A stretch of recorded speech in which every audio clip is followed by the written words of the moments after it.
Saludos viewers, mi nombre es Nicole Pirela y hoy vengo a hablar un poco acerca del fracturamiento hidráulico en formaciones no convencionales. Primeramente, es necesario recalcar que gracias a la experiencia y al avance de las tecnologías se pudo determinar que de hecho existen yacimientos convencionales y yacimientos no convencionales, siendo estos no convencionales aquellos que el crudo que se encuentra en su interior no fluye. Es entonces cuando la aplicación de un trabajo de estimulación como el fracturamiento hidráulico puede determinar el éxito o el fracaso del proyecto como tal. Entonces, las diferencias entre yacimientos convencionales y no convencionales pueden ser las siguientes. Primero, los no convencionales no son rentables porque no hay movimiento de fluidos. Esto puede deberse a ciertos procesos diagenéticos. Además, también puede deberse a que el crudo que se encuentra en su interior tiene demasiada viscosidad, presenta una muy alta viscosidad. O, por los procesos diagenéticos mencionados anteriormente, presentan una baja porosidad y una baja permeabilidad. En pantalla se pueden observar los tipos de yacimientos no convencionales, siendo los de la izquierda el yacimiento de crudo no convencional y a la derecha los yacimientos de gases no convencionales. Siguiendo a ello, se hablará ahora de lo que es el fracturamiento hidráulico. El fracturamiento hidráulico es un trabajo de estimulación que consiste en la inyección de un fluido a la formación. ¿Qué pasa con este fluido? ¿Qué pasa con esta inyección? La inyección debe hacerse de tal forma que la formación no lo soporte y por lo tanto empiecen a existir lo que son las grietas. Este fluido, de preferencia, debe ser un fluido viscoso. ¿Para qué? Para que se puedan generar los canales de flujo. Además, se debe inyectar un sólido o una arena. Este sólido o arena es conocido como agente apuntalante, que junto al fluido conocido como el fluido fracturante es lo que da origen a lo que es el fracturamiento hidráulico como tal.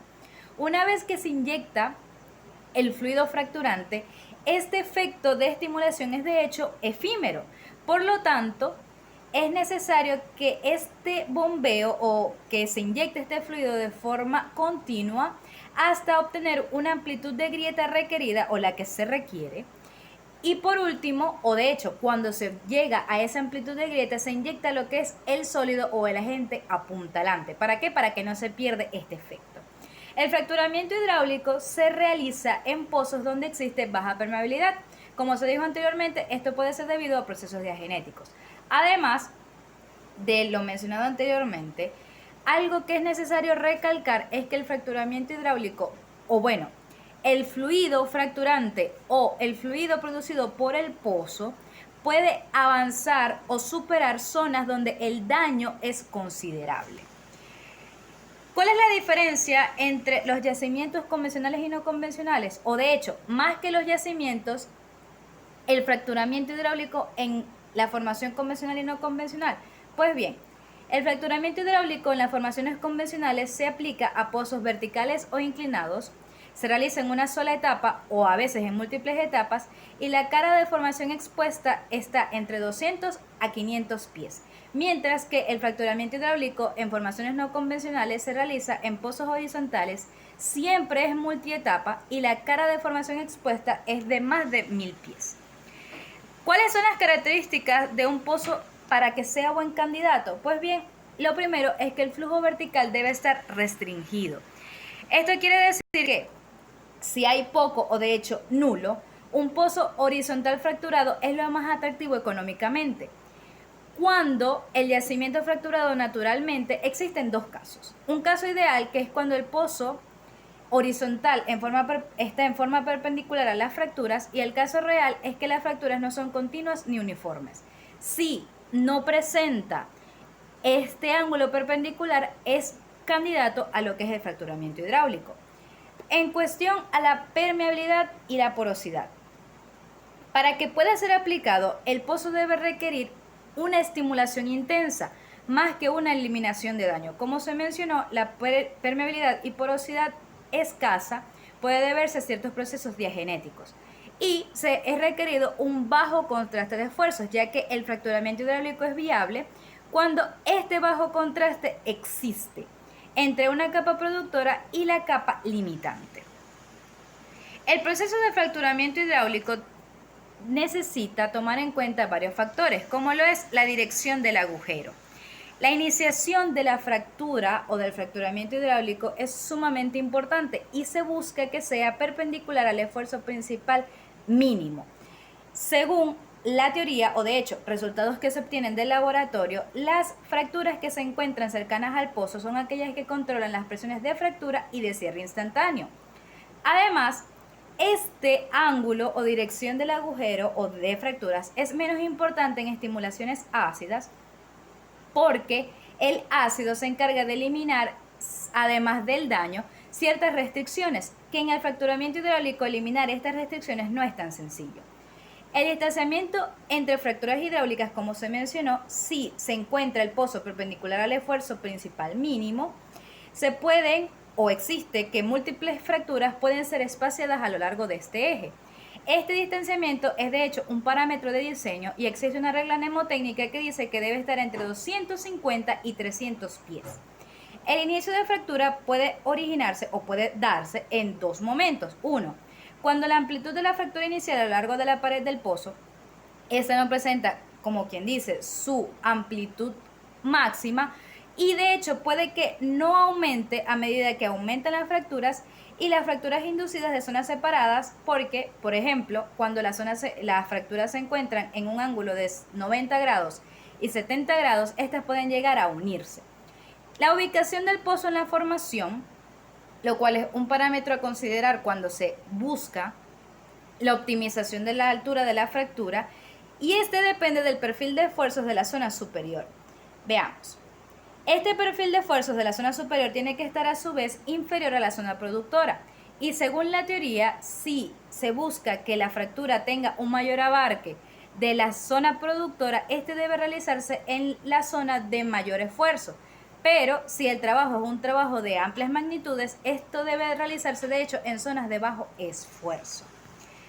Continuando con el proceso del fracturamiento hidráulico, se hablará de los gastos.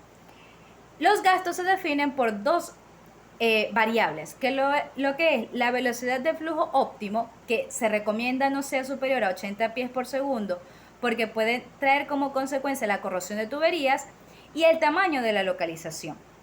En cuanto al tamaño del tratamiento, se recomienda trabajar o partir de trabajos realizados en pozos verticales en el mismo campo. Gracias a los avances tecnológicos se tienen o existen múltiples simuladores tridimensionales que ayuden con este aspecto. Si se habla de tratamientos múltiples, por la experiencia se sabe de que no todas las formaciones reaccionan de la misma manera a la presión de fractura, a la presión de bombeo, ni a la presión de cierre instantáneo. Sin embargo, se llegó a la conclusión de que si no se presentan presiones anormales, se pueden realizar tratamientos múltiples al mismo tiempo en un pozo horizontal. Si no es el caso, cada fractura debe ser trabajada de manera individual. Luego se tiene las pruebas de mini-frac, y esto nuevamente es gracias a los avances tecnológicos, ya que se obtuvieron métodos para la determinación de diferentes parámetros de diseño. Estos parámetros pueden ser la presencia de fractura, mejora de aditivos, entre otros aspectos. Se seguirá con lo que es la secuencia del fracturamiento hidráulico. Estas etapas pueden considerarse como etapas previas a la inyección de la punta alante y se divide en las siguientes etapas. La primera es la etapa del precolchón, que consiste en la inyección de un fluido combustible de baja densidad, por lo general lineal. Este fluido, o el objetivo de este fluido, es comenzar la fractura como tal. Se sigue a la siguiente etapa, que es el tiempo de espera, y este tiempo de espera se determina gracias a la curva de declinación. Sin embargo, adquiere especial importancia cuando se piensa de que si este tiempo de espera es excesivo puede comprometer la producción, y si es deficiente puede que el fracturamiento hidráulico no sea exitoso. Se procede entonces a lo que es el bombeo o inyección del precolchón, donde de hecho se inyecta el fluido fracturante con la intención de que éste luego reciba el agente apuntalante. Según la teoría, es necesario inyectar el 30% del fluido fracturante. Luego se procede a la etapa más importante, que es la inyección del agente apuntalante, porque una mala dosificación de él puede llevar a problemas como lo que es el arenamiento, y estos problemas de arenamiento lo que hacen es que significan pérdidas económicas porque es necesario limpiar el pozo y la producción del mismo se ve comprometida. Por último, se llega a la etapa de desplazamiento, que lo que hace o lo que genera esta etapa es, ¿qué se hace en esta etapa? Inyectar un fluido limpio para retirar lo que es el excedente del agente apuntalante y del fluido fracturante.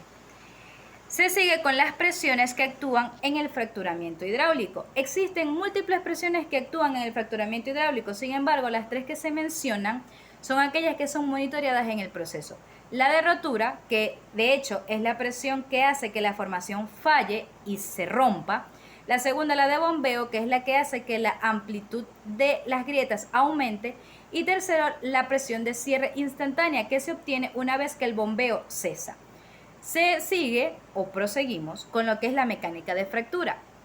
Todos los parámetros que se muestran en pantalla dominan el proceso del fracturamiento hidráulico y de allí su importancia. Por ejemplo, el modelo de Young es aquel que está íntimamente relacionado con lo que es la amplitud de fractura, así como la pérdida del fluido está íntimamente relacionado con lo que es la permeabilidad de las formaciones, entre otras cosas. La optimización del tamaño de fractura. Pues bien, como se mencionó o se mostró en pantalla anteriormente, uno de los objetivos del fracturamiento hidráulico es trabajar con un tamaño de fractura que sea óptimo. Para lograrlo, se tienen las siguientes observaciones post-tratamiento, que son las que se muestran en pantalla del lado izquierdo. Continuando, se tiene el sistema de fluidos fracturantes. Existe una amplia gama de fluidos fracturantes y para ello, un fluido fracturante tiene que cumplir las siguientes características que se muestran en pantalla del lado derecho. Ahora bien,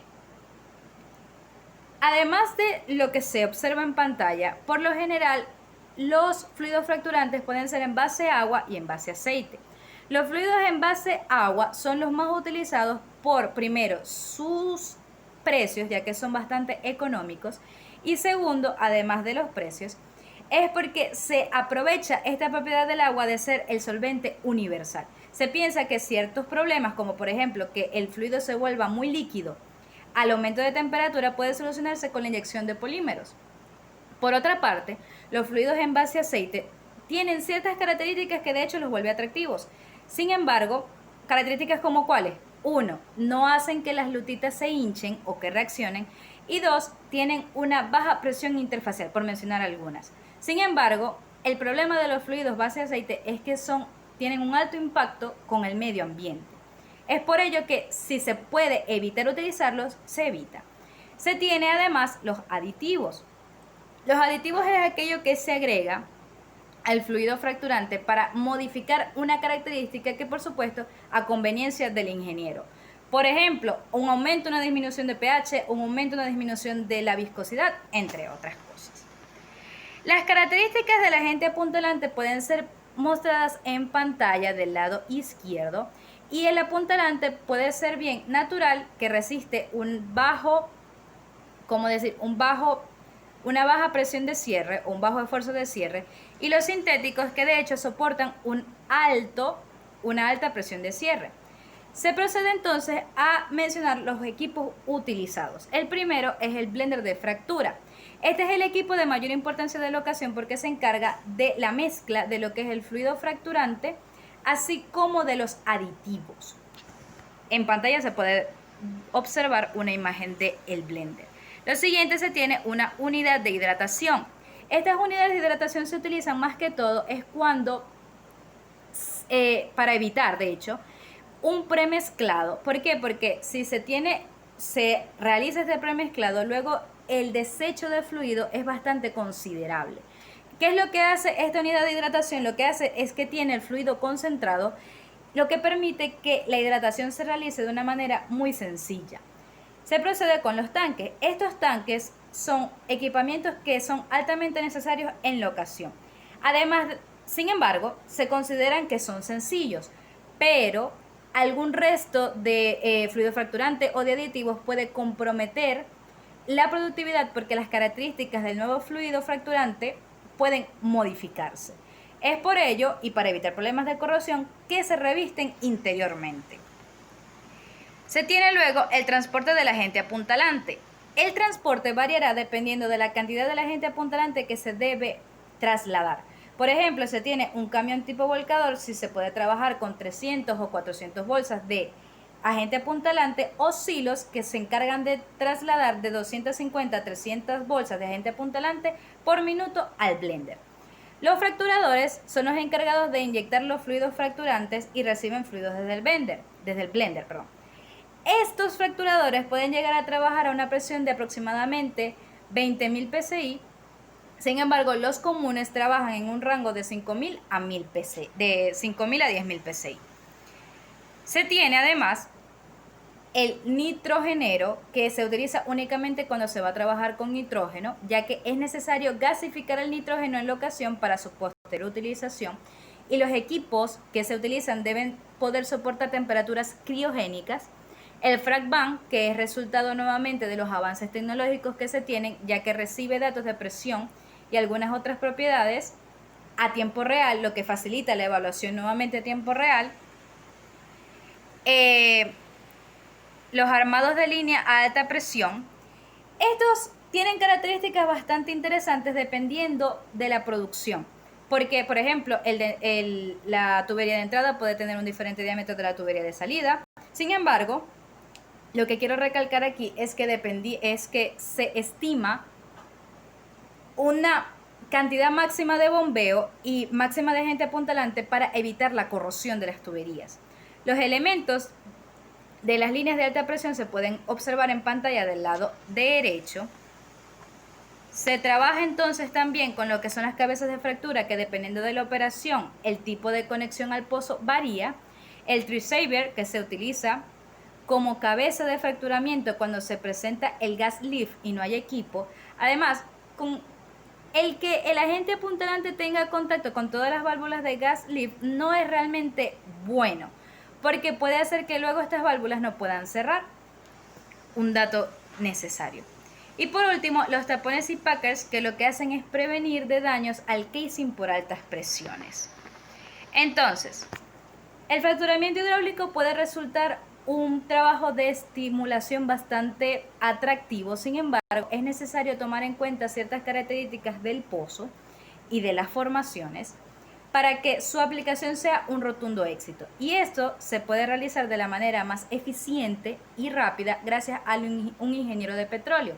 Y es por ello la importancia de su formación. En pantalla se pueden observar las referencias bibliográficas que se utilizaron para esta investigación y yo hoy agradezco a ustedes por su atención. Muchas gracias.